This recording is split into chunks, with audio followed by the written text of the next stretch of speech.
Terpujilah Kristus Tuhan, Raja mulia dan kekal. Terpujilah Kristus Tuhan, Raja mulia dan kekal. Aku tidak berkenan kepada kematian orang fasik, melainkan kepada pertobatannya lah aku berkenan, supaya ia hidup. Terpujilah Kristus Tuhan, Raja mulia dan kekal. Tuhan sertamu. Inilah Injil Yesus Kristus menurut Yohanes. Sekali peristiwa Yesus pergi ke Bukit Zaitun, dan pagi-pagi benar ia berada lagi di bait Allah, dan seluruh rakyat datang kepadanya. Yesus duduk dan mengajar mereka. Maka ahli Taurat dan orang-orang Farisi membawa kepada Yesus seorang perempuan yang kedapatan berbuat zina. Mereka menempatkan perempuan itu di tengah-tengah, lalu berkata kepada Yesus, "Rabi, perempuan ini tertangkap basah ketika ia sedang berbuat zina. Musa dalam hukum Taurat memerintahkan kita untuk melempari dengan batu perempuan-perempuan yang demikian. Apakah pendapatmu tentang hal ini?" Mereka mengatakan hal itu untuk mencoba Yesus, supaya mereka memperoleh sesuatu untuk menyalahkannya. Tetapi Yesus membungkuk, lalu menulis di tanah dengan jarinya. Dan ketika mereka terus-menerus bertanya kepadanya, ia pun bangkit berdiri lalu berkata kepada mereka,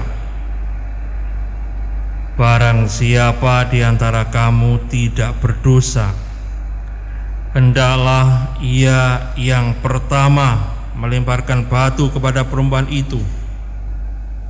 Lalu Yesus membungkuk pula dan menulis di tanah. Tetapi setelah mendengar perkataan itu, pergilah mereka seorang demi seorang, mulai dari yang tertua. Akhirnya tinggallah Yesus seorang diri dengan perempuan itu yang tetap di tempatnya. Lalu Yesus bangkit berdiri dan berkata kepadanya, "Hai perempuan, di manakah mereka? Tidak adakah seorang yang menghukum engkau?" Jawabnya, "Tidak ada, Tuhan." Lalu kata Yesus, "Aku pun tidak menghukum engkau. Pergilah dan jangan berbuat dosa lagi mulai dari sekarang." Demikianlah Injil Tuhan. Terpujilah Kristus.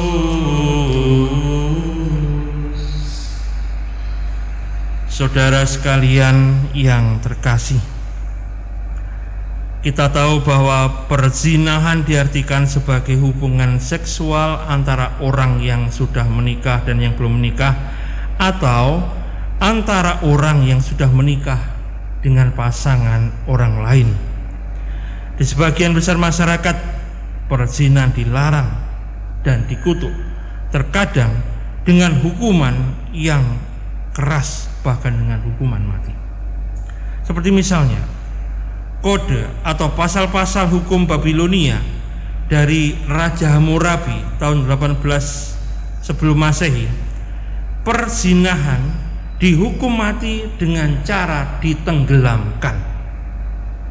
Dalam hukum Yunani dan Romawi kuno, pasangan pezina bisa dibunuh.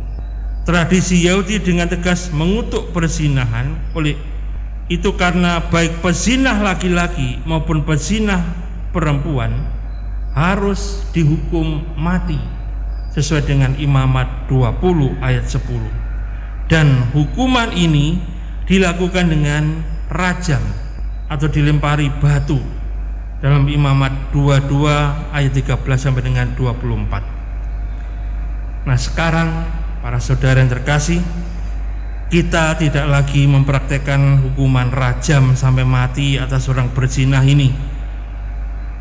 Kita saat ini dalam dunia modern ini memberi hukuman dengan cara menyebar gosip atau membuat berita viral di media sosial sampai orang yang digosipkan mati berdiri. Nah, Yesus dalam kisah Injil dan Daniel dalam bacaan pertama mengajarkan kepada kita untuk tidak semena-mena menghukum orang. Ada orang bukan Katolik yang menafsirkan bahwa sikap Yesus tidak menghukum ini menunjukkan bahwa Yesus mengizinkan perzinahan. Ini adalah tafsiran yang benar-benar ngawur. Nah, dalam kasus perzinahan yang diajukan kepada Yesus dan juga kepada Daniel, hanya pihak perempuan yang diadili, padahal penuntut harusnya memperhatikan dua pelaku yang berbuat zina. Para penuntut mengabaikan bentuk numerus kasus bahwa dosa perzinahan adalah dosa yang dilakukan oleh pasangan atau oleh dua orang. Pihak yang dinyatakan bersalah seharusnya dua orang. Ada ketidakadilan yang ditampilkan oleh para penuntut. Daniel bahkan menemukan bahwa tuduhan yang tidak didukung oleh kesaksian yang sama justru terbukti sebagai sebuah fitnah. Kecerobohan dalam menuduh orang lain bersalah hanya akan melahirkan fitnah. Nah, pendekatan Yesus terhadap si pendosa tidak bersikap legal atau tidak bersikap hukum, melainkan bersifat moral dan personal. Yesus menekankan bahwa kita harus membenci dosa, bukan membenci pendosa. Yesus memberi kita kesempatan lain untuk bertobat dan hidup dalam kekudusan. Maka marilah kita belajar memperbaiki diri sebelum kita memperbaiki orang lain. Amin.